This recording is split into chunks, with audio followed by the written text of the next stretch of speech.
My darling, she said, are you sure you don't mind being a mouse for the rest of your life? I don't mind at all, I said. It doesn't matter who you are or what you look like, as long as somebody loves you. The end. That was awesome! Please read me another one, Mommy. Tomorrow, sweetheart. And with that, Mom kissed me goodnight and left. A few minutes later, I switched on the lamp and picked up another book. I stayed up the whole night and finished the entire Roald Dahl set. I was only 5 years and 2 months old.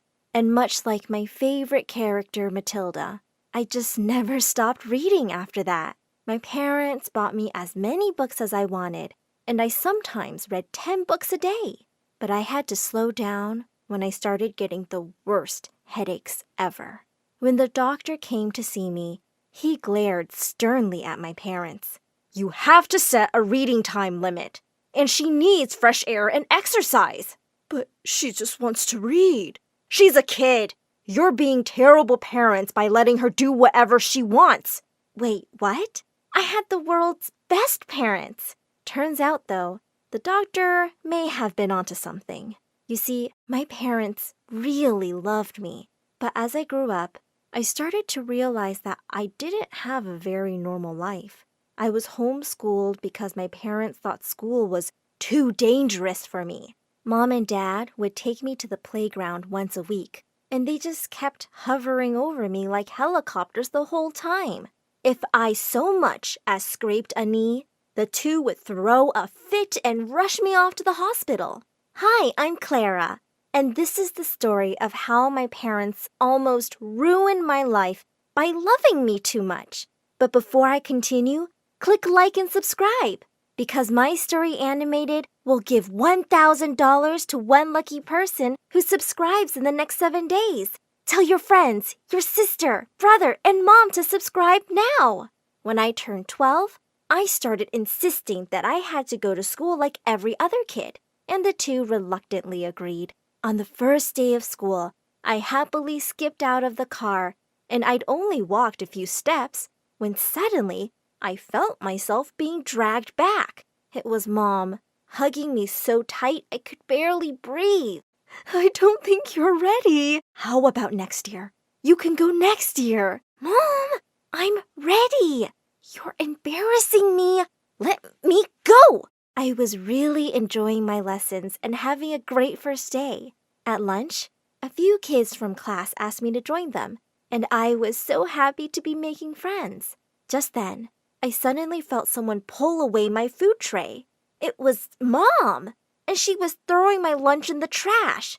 I stared at her in horror as she started spraying the table with Lysol next. What are you doing, Mom? God knows how many icky germs this table has, and the food looks awful.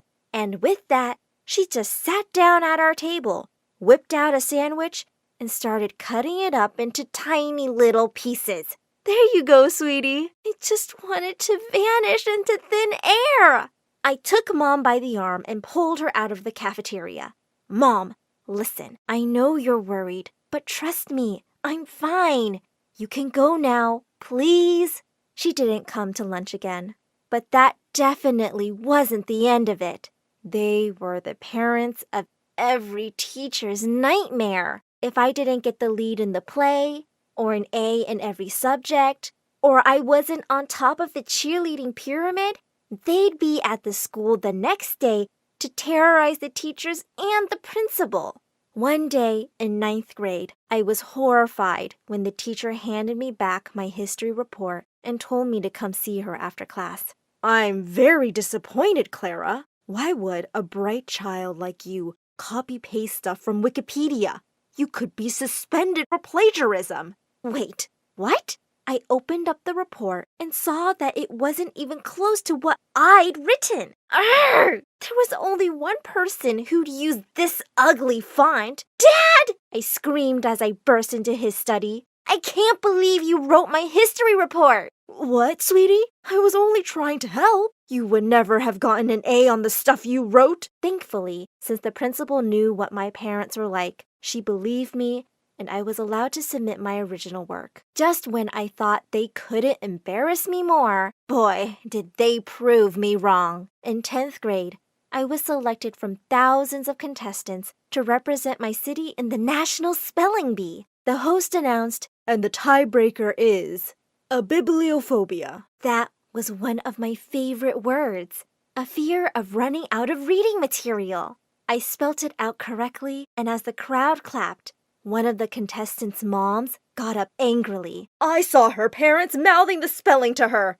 There's foul play going on here. She demanded that the organizers pull out camera footage, and sure enough, there were Mom and Dad spelling out a bibliophobia. But I wasn't even looking at them. One of the judges stepped up to the mic and said, "We have no choice but to give the award to the runner-up."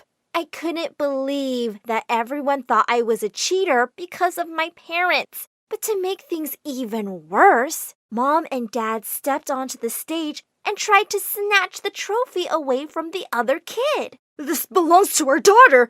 We demand justice. The whole drama was broadcast on national television, and the video went viral. It made me really popular in school, but not in a good way. I was the girl with the psycho parents, which is why I was really surprised when Jake, the guy I'd been crushing on since forever, came up to me one day and asked me out. I was thrilled. I wanted to keep him a secret from my parents, but I knew that wasn't possible. To my surprise, they acted really cool when I introduced Jake to them. They didn't even sit him down for an interview. Jake and I started dating, and we had an amazing year together. I was totally in love, and when prom came around, I couldn't be happier that I'd be going with him. On prom night, as I ran downstairs to meet Jake, I suddenly stopped short when I heard my parents and him talking. Come on, Jake. We've paid you more than enough. Extra for prom, dude. Otherwise, I tell her everything. Tell me what? All three of them turned around to look at me. Mom and Dad looked horrified. Oh well, guess the act's up. Your parents read in your diary that you had a crush on me, and they paid me to ask you out. What? It felt like my world had just come crashing down around me. How could you do that? Sweetheart, anything we do for you is out of love. I just snapped. This isn't love. You guys are toxic and crazy, and I've just had it. And with that, I stormed out of the house. In the fall, I moved away to the farthest college I could find on a scholarship. I even refused to take my parents' money. I felt betrayed and heartbroken and didn't want anything to do with them. I was enjoying my freedom, but I soon discovered I really needed a job. One day at college, I saw a job poster for a nanny on the bulletin board, and I made the call. The next day, I was driving up to a huge mansion. Mrs. Richard, a wealthy businesswoman and single mom, asked me a few questions and told me I was hired. I come home late from work most days, so all you have to do is give Dana some company. She's a very easy child. You won't have much trouble. And with that, she rushed out of the room and was gone. As I walked out in the hallway, I found a cute little 8-year-old standing with her arms crossed over. Oh, hi! You must be Dana. I'm Clara, your new nanny. She looked clearly unimpressed. What kind of a grown-up wears a Hello Kitty shirt? And I don't need a nanny. I can take care of myself. And with that, she ran off to her room and slammed the door shut. I could see that this was going to be anything but easy. Dana was a really smart kid, but she was so bossy. I wasn't allowed to sit on her bed. I could only put my bag on the floor. She didn't want me to touch her toys. She wanted Chinese every day at 6 p.m. sharp. The kid was a little dictator. One day I told her that we were going cycling in the park, and she turned up her little nose at me. Nuh-uh, not happening. I was beginning to lose my cool. Dana, you're supposed to listen to me, and I say we're going cycling. No, you're supposed to listen to me because you work for me. For your information, I don't work for you. I work for your mother. Suddenly, Dana turned to me angrily. Oh, do you see my mother anywhere? Here's some news for you. You're not gonna. Unless you make an appointment with her secretary 2 days before. Guess you're stuck with just me. And with that, she stormed off to her room. For the first time, I felt really sorry for her. I realized that no one paid much attention to the poor kid. When I quietly crept into her room, I found her snuggled up on her beanbag, reading a book. What you reading? Oliver Twist. Charles Dickens writes really sad stories, but I still love them. And from that day onwards, we bonded over books and became really good friends. We'd spend hours reading in the public library or having picnics in the park and discussing books. And we both went to an amusement park together for the first time in our lives. We had the most amazing day, taking all the rides and stuffing our faces with ice cream. Dana was the lead in her school play, and I spent hours practicing with her. A day before the play, as I tucked her into bed, she looked at me sadly. I wish Mom had the time to come see me. It just broke my heart. I decided I was somehow going to make this happen. I snuck into Mrs. Richards' study and left a note marked urgent on the table. The next day, when I went to pick up Dana for the play, I couldn't see the note anywhere. I kept calling Mrs. Richards' secretary, but her number was constantly busy. There were still 2 hours to go. I had to go down to Mrs. Richards' office myself and talk to her. As I barged into her room, I stopped short when I realized she was having a meeting. What's the matter? Is something wrong with Dana?